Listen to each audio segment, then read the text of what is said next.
There's chaos in you. Embrace it.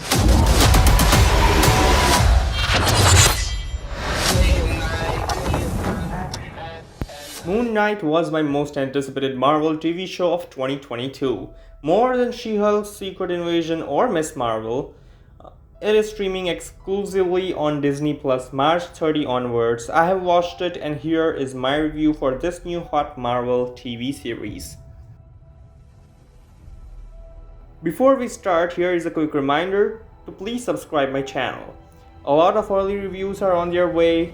Now, I'll be breaking down Moon Knight review into different points, so let us begin. For me, this was unarguably the strongest part of the entire TV series. Oscar Isaac is awesome in the title role. This is one of the examples of perfect casting. I'm going so far to say that he is the greatest addition to the MCU to date. Yes, even more than Robert Downey Jr. as Iron Man, or Chadwick Boseman as Black Panther, or Chris Evans as Captain America, or Tom Holland as Spider-Man, or Benedict Cumberbatch as Doctor Strange, or Scarlett Johansson as Black Widow. And I'm judging by the acting performance here, not by the point that the aforementioned characters are iconic. When it comes to being iconic, only time will tell if Oscar Isaac's Moon Knight passed the test of time or not.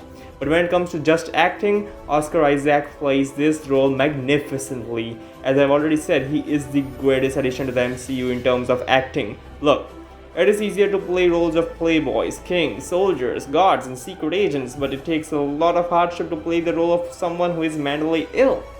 That's why the Joker actors get an Oscar while the Batman actors don't. The amount of hardship that Oscar Isaac has put in this character must be huge because he is phenomenal. His acting skills are on full display and he is in his human mode, and this is the greatest acting in the entire MCU, however closely followed by Elizabeth Olsen in WandaVision. Nothing fantastic about the rest of the cast. It's mostly Ethan Hawke here. He plays the role of Arthur Harrow, who is a religious cult leader associated with the god Ammit, who sees Moon Knight as an obstacle to him healing the world, and who encourages Spectre to embrace his inner darkness. And I think he does a nice job here. Come on, it is Ethan Hawke we are talking about.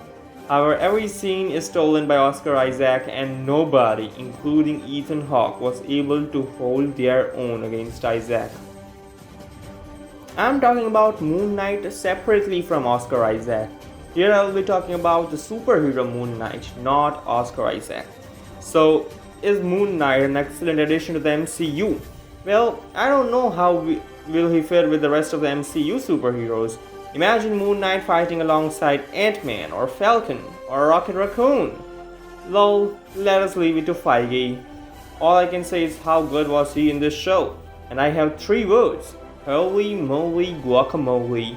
What a cool superhero. Heck, the coolest MCU superhero. He has a really nice power set, including enhanced strength during nights with full moons and prophetic visions, etc, etc. But really, it was amazing that to see this character brought to us. MCU explores another world. It has already explored the worlds like the 9 realms from the Norse mythology, Wakanda, which was a secret technologically advanced African kingdom, Halo, which was a secret cultural village, the space from the Guardians of the Galaxy, and now it dives deep into this Egyptian mythology, which I find to be really fascinating. I mean, I've always loved to know the facts about Egyptian mythology, and this show has it in the center. However, this Egyptian mythology is not the one that I love to know about, but it has become the one that I would love to know more about. I would like to see more from Marvel regarding this side of their universe. It also brings a bit supernatural horror kind of vibes into the MCU, which I adore because it really separates it from the usual fantasy sci-fi concepts out there in the superhero genre. The basic plot of the TV series surrounds around Stephen Gwen, a mild-mannered gift shop employee who becomes plagued with blackouts and memories of another life. Stephen discovers he has a dissociative identity disorder and shares a body with mercenary Mark Spector. As Stephen or Mark's enemies converge upon them, they must navigate their complex identities while thrust into a deadly mystery among the powerful gods of Egypt. This is one of MCU's best ideas ever. I love the plot of this film. actually TV series. I wish it was given some more time to establish itself, and I would have loved if they would have played more with the split personality disorder during the second half of the show. I mean, it could have got more interesting if it were so. The central character is a mentally ill guy. I wish the show would have dived deeper into those aspects. I mean, it was a great chance to pass a nice little message about mental illness out there. That could have been an element of sympathy in the show.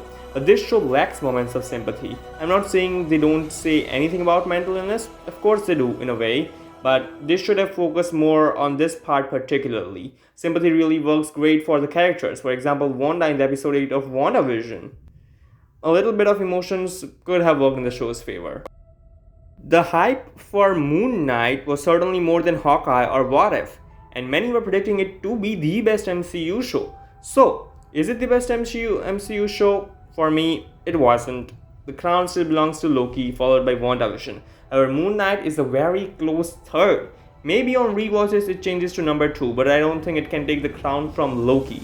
It is still a solid show, and it is among MCU's best efforts. However, I'm still not counting the Netflix MCU shows here. If I had to count those two, Daredevil is definitely above this one.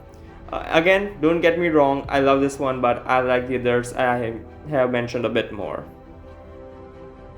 Moon Knight introduces us to a really fresh and unique concept to the superhero genre, and is Oscar Isaac at his best. Overall, I would like to give Moon Knight an 8.7 out of 10. I just wish it was a bit more well paced and had more emotions in it.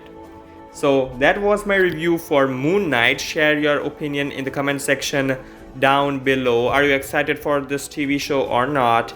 Like, share and subscribe Film Villa, and stay tuned for more content coming up.